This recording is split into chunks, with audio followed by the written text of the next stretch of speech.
Thanks, Sophie. Hello there, good evening. Welcome to Look North on the programme tonight. The family of a North Yorkshire nurse who drowned last year say she reached out for help but was failed by mental health services.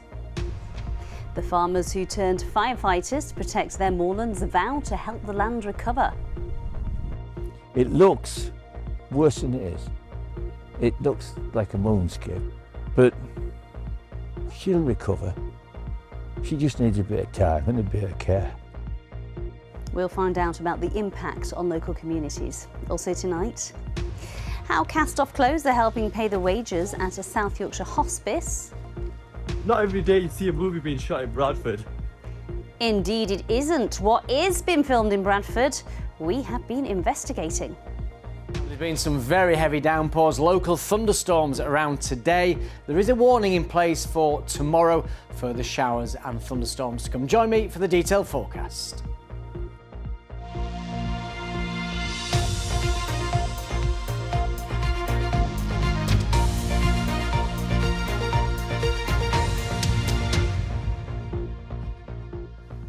Hello there, good evening. Welcome to Wednesday's programme. We start tonight's show with the words of a heartbroken sister.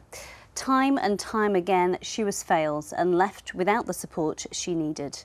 Those words came from Emma Warden, whose sister Victoria Taylor died after entering the River Derwent last autumn. Today, an inquest into her death heard that the mother of one had suffered anxiety and depression as a result of a childhood trauma. Her family say she was failed by mental health services. Olivia Richwald reports.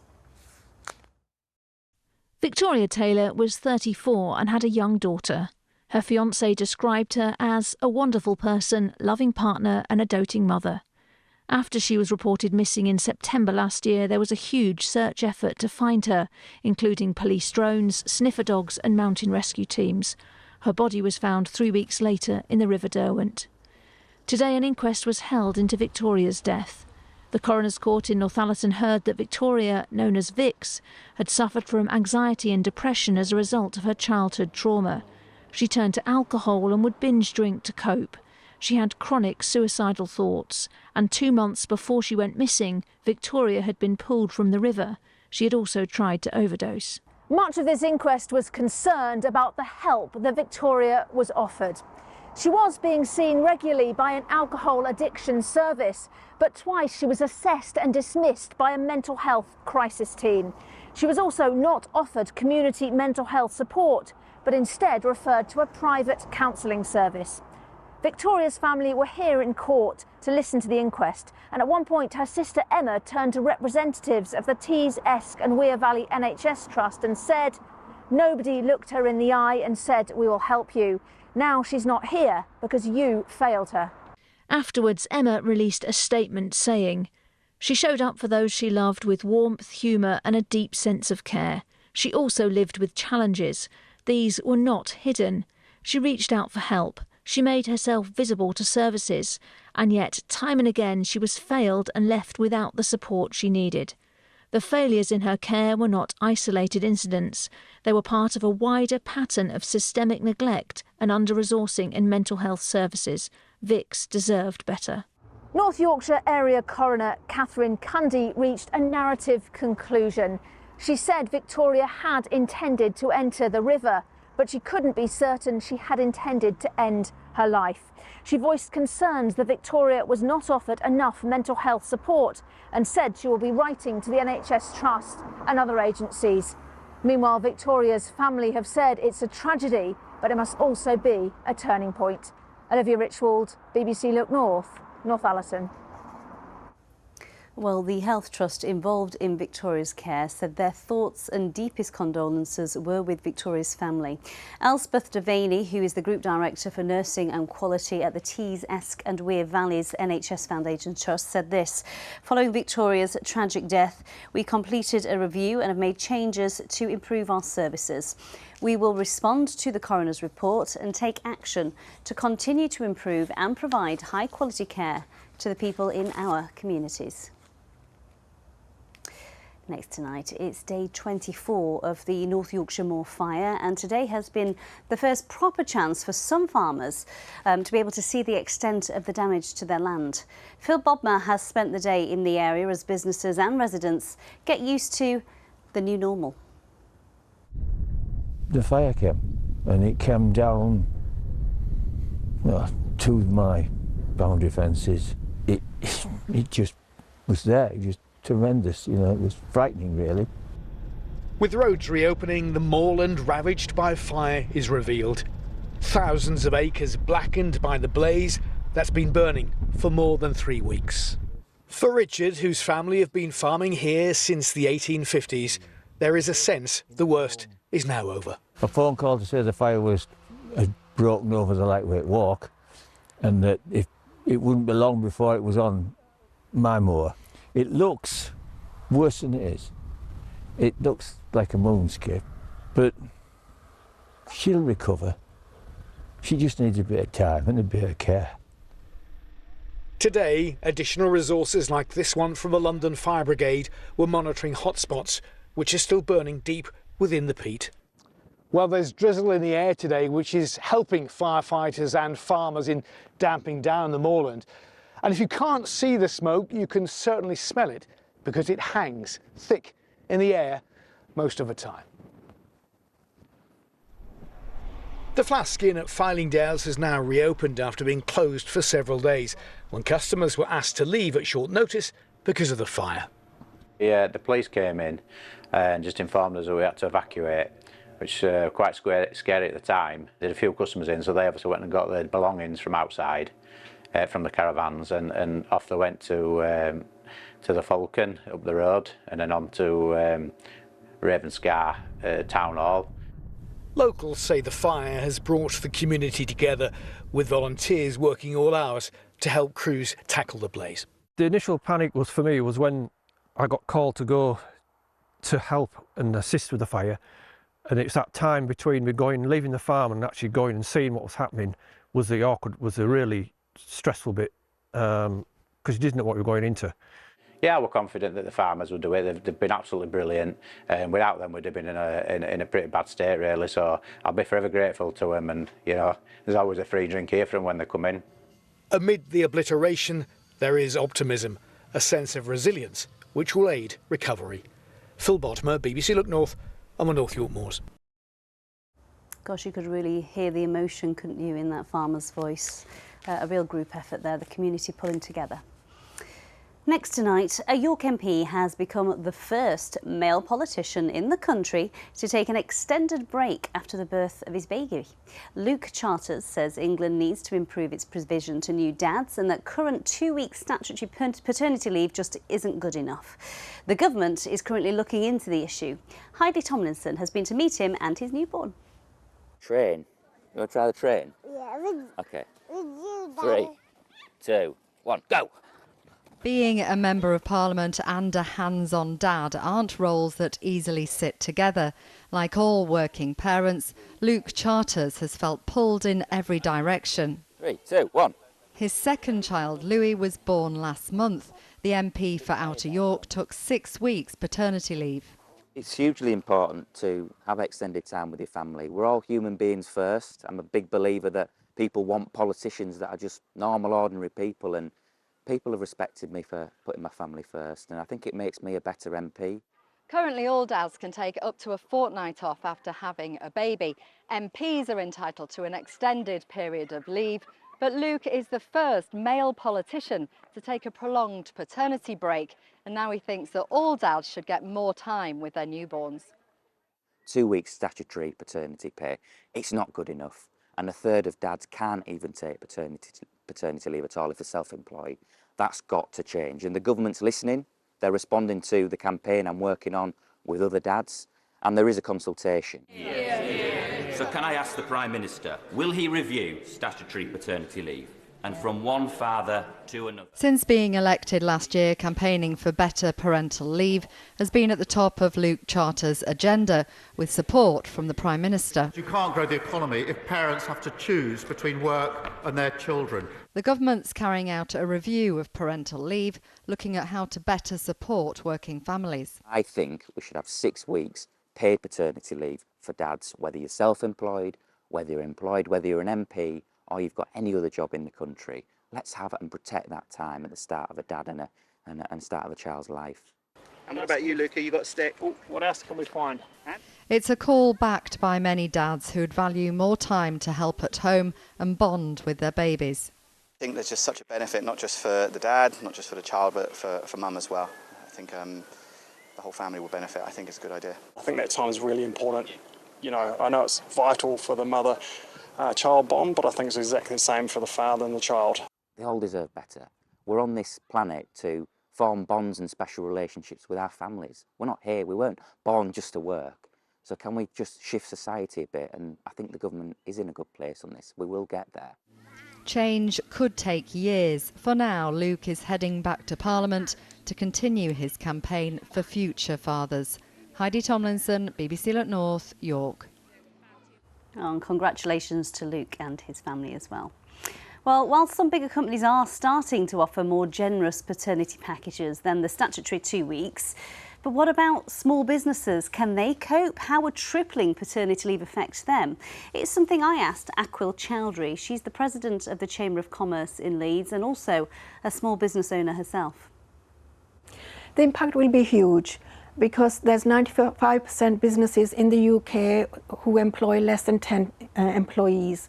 And having one individual away for any length of time has a huge impact on the productivity of the business as well as other colleagues as well, and financially as well. So small businesses would be looking at the government picking up the tab wherever possible, or whatever mechanisms there can be to support the businesses to ensure that their employees do take up their right, which is very critical, and I wholeheartedly support that. Yeah, I mean, it's so important, isn't it, for dads to have that time with their newborns and with their partners in those precious few weeks. 2 weeks is nothing really in a newborn's life. How do they do things in other countries? Are we behind the curve Absolutely. here? We are in the developed countries list, if you like, we are right at the bottom. The last time any change was made was 20 years ago.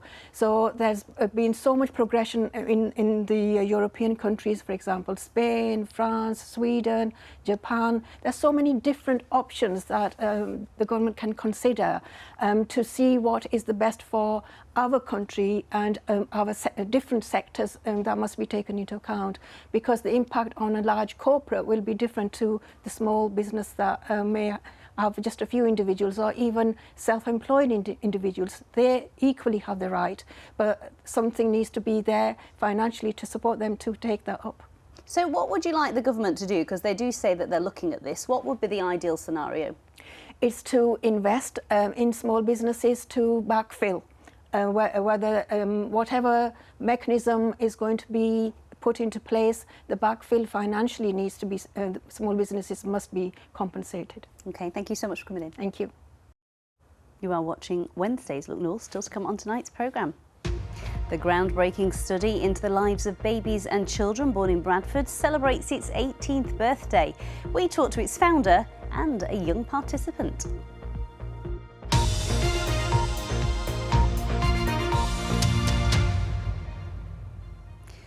But before that, let's take a look at some other stories coming into the newsroom now. 2 men have been charged with murdering a 19-year-old in Bradford. Mohammed Junaid Khan died on Newton Street in June after being stabbed.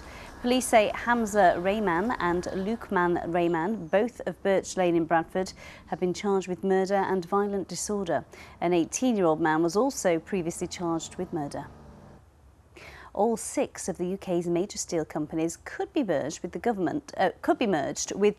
Believing that it's the best way for the industry to thrive, the BBC understands. It comes as a winding up order was made for Liberty Steel, which operates in Rotherham. Sheffield Forgemasters was nationalised 5 years ago. Bringing the 6 companies together with one buyer is believed to be preferred by ministers. A Leeds MP has called for an independent review after a group of former Premier League footballers said they'd lost millions of pounds because of their financial advisors.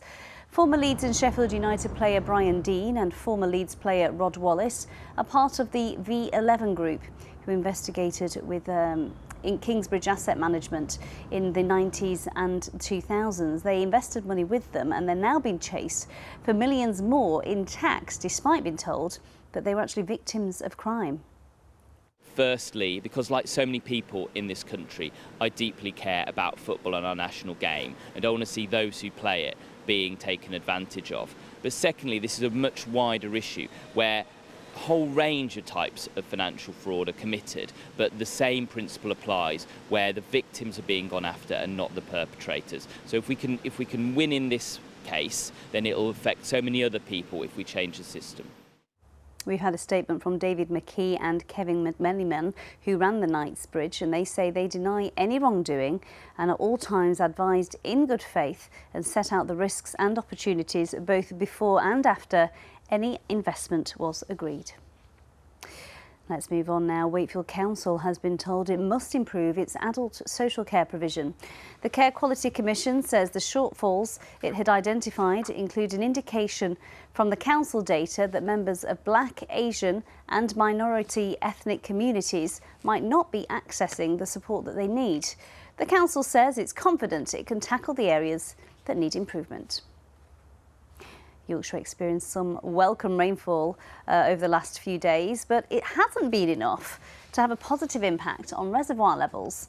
Following an extremely dry spring and the hottest summer on record, reservoir levels are currently at 32%. That's almost half the levels expected for this time of year. Yorkshire Water say that most of the rainwater has been taken up by the dry ground, plants and the trees. Well, they certainly need the water as well, don't they? A South Yorkshire Hospice says unsellable donated clothing is helping fund its services and helping the planet. Barnsley Hospice Retail Hub in Dudworth says it only sells not only pre-loved clothes, but it sends bags of so-called rag clothes to a textiles recycler, which will generate much needed extra cash. Simon Thake can tell us a little bit more. Donations to Barnsley Hospice Retail Hub are always gratefully received. Sorting and grading items to decide how and where they should best be sold is a skill honed by staff since the hub first opened in 2020. Nothing that comes in here goes to landfill, and the smallest amount maybe goes to a ragman or a rag merchant. Everything in our power is done before that to make sure that doesn't happen. It may be the last resort, but every metric ton of ragged clothing helps to create new materials such as insulation and mattress filling, and raises enough money to pay the equivalent of a 7-hour nursing shift. So fundraising is really, really important to Barnsley Hospice. We need to raise 2/3 for our fundraising for our income for the year. And, you know, Barnsley Hospice Retail Hub plays a really, really important part to that. The bond between the local community and the hospice has clearly helped with fundraising. Anne Asquith's sister Jill had head and neck cancer and was cared for here in the final weeks of her life. Having the retail hub where people of Barnsley can bring their stuff and know that they are actually giving back to their local hospice is amazing. It's not just raising funds, but it means that people are actually contributing to this vital facility in their community. With the hospice needing to raise £3.5 million every year to keep operating, staff know all donations are not just welcome, they're vital. Simon Thake, BBC Look North, Barnsley. Now, you might be familiar with the Born in Bradford project. It's a story that we've covered many times on Look North, as it follows the lives of more than 13,000 families in the city as their children grow up. Well, this year marks a real milestone. The project is 18 years old, and it's a chance to look at how the evidence gathered has informed not just local but national and international policies on family, community health and social welfare. Lead investigator Dr. John Wright came into the studio earlier with 16-year-old Grace, who is part of the study herself. Yeah, small beginnings 18 years ago, which Look North covered. The Countess of Wessex came, actually. And yeah, what a powerhouse of knowledge and evidence has come from this project. Our Clean Air Zone has shaped national policy. Our work on dental health as part of the new government's policy. Our work on diet and nutrition has shaped international guidelines. So it's very exciting that this change that's changed the world. These young people that are changing the world, and it's happening in Yorkshire. And for you, Grace, to be part of something that can make such change, as John said, what is that like for you? For me, it's really good because I feel like I've got to put my voice out a lot more than you'd think that a teenager would. And there's just a lot of opportunities that I've been involved in that I'm grateful for, that I never thought I'd be able to do, and Born in Bradford has given me the chance to do that. So tell me about some of the projects that you've been involved with. So one of the recent conversations that we had was about mental health, and we were split into like our own age groups, so it was easier for us to talk to each other. And basically we just talked about like the different things that teenagers face and the things that they go through on social media, and hearing it from all these different teenagers' perspectives made me think, wow, I didn't think about it like that, and it just gave me an insight into things to like see and look at the bigger picture. Yeah, I mean, social media wasn't around 18 years ago when Born in Bradford started, John, so... Yeah, don't blame it on Born in Bradford. How much have the issues changed, and where does it go from 18 years onwards? Yeah, it's a life course study, so we're hoping to follow these young people up till they reach 100 years old. So in the beginning, it was very much about early childhood, infancy, childhood, about growth, about nutrition. That's changed very much in the teenage years, in our age of wonder phase. And mental health is the big thing, and levels of anxiety and depression and eating disorders are a major factor for young people today. We want to try and unpick what's causing. Everybody thinks it's social media, mobile phones. We think it's more complex than that. So trying to understand the different influences on that, but more importantly, testing new approaches, school-based approaches, arts and culture. So Grace is a great dancer. Does arts and culture engagement improve your mental health? Are there things that we can do to actually change the trajectories? Well, it sounds like we're following you till you're 90. I'm not sure I will be here, but if Look North still exists, we'll get you back on, Grace. Thanks so much for coming in. Thank you. And happy birthday, Born in Bradford. Yeah, happy birthday. It is a fascinating project. He's Born in Bradford and making such a huge difference, not just locally but nationally as well. Now, here is someone else making a difference. An almost 94-year-old army veteran from Bingley is taking on his latest challenge to raise money for the neonatal unit at Bradford Royal Infirmary.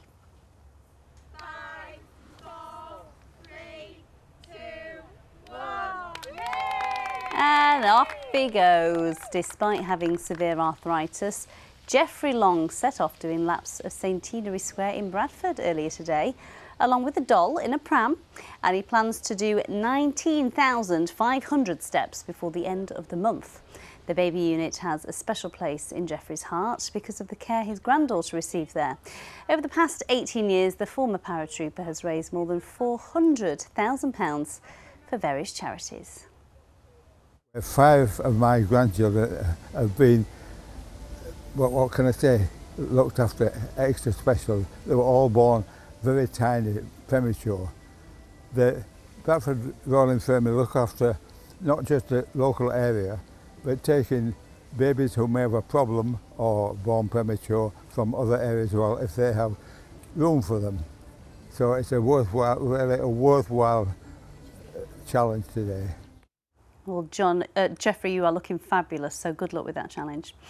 Now, what do you expect to find behind your wardrobe doors? Apart from clothes, of course. You can find all sorts in mine. A lion, a witch, or Narnia. You can see where I'm going with this. Might seem like a little bit of a leap, but when residents in part of Bradford opened their doors this week, they saw film crews shooting what is rumoured to be the latest production of the Chronicles of Narnia.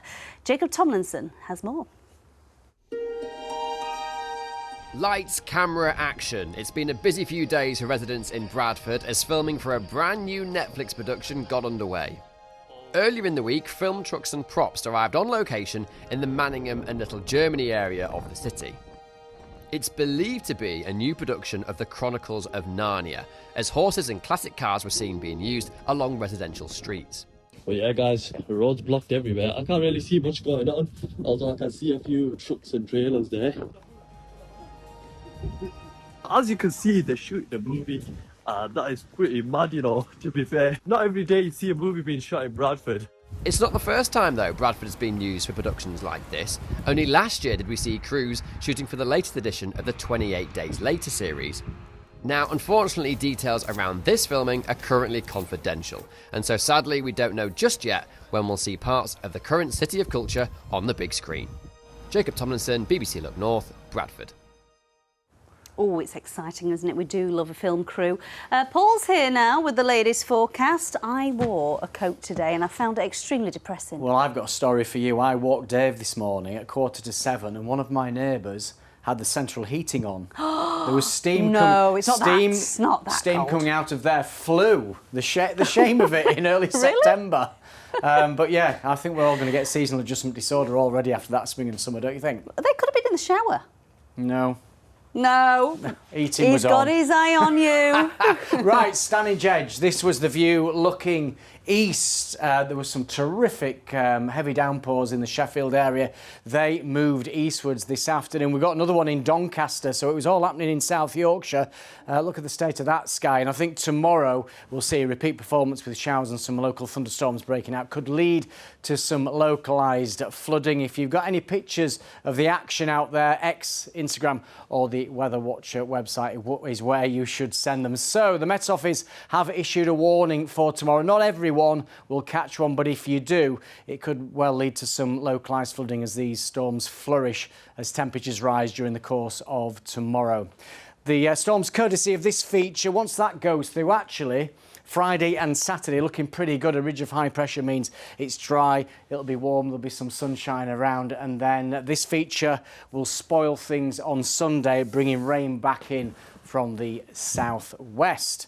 Right, there's the radar picture. Just watch South Yorkshire getting clobbered by those showers and thunderstorms for a time this afternoon, but most of them are now clearing into the North Sea, and there's even a bit of brightness out there. So a quieter evening, still a risk of a few scattered showers, especially in the west, but they will fizzle out. All parts eventually become dry with clear spells, and we'll see temperatures coming out at 11 or 12 degrees. Tomorrow's high water times, then there we are in Scarborough, 2:29, Bridlington at 2:38.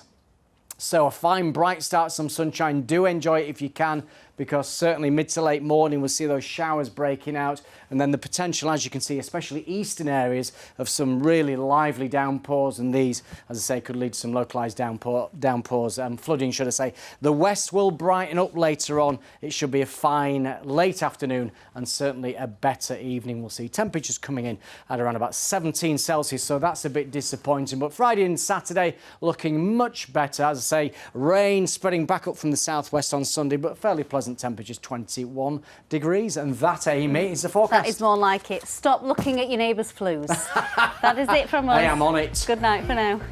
Sorry. She knows, said, let's stop.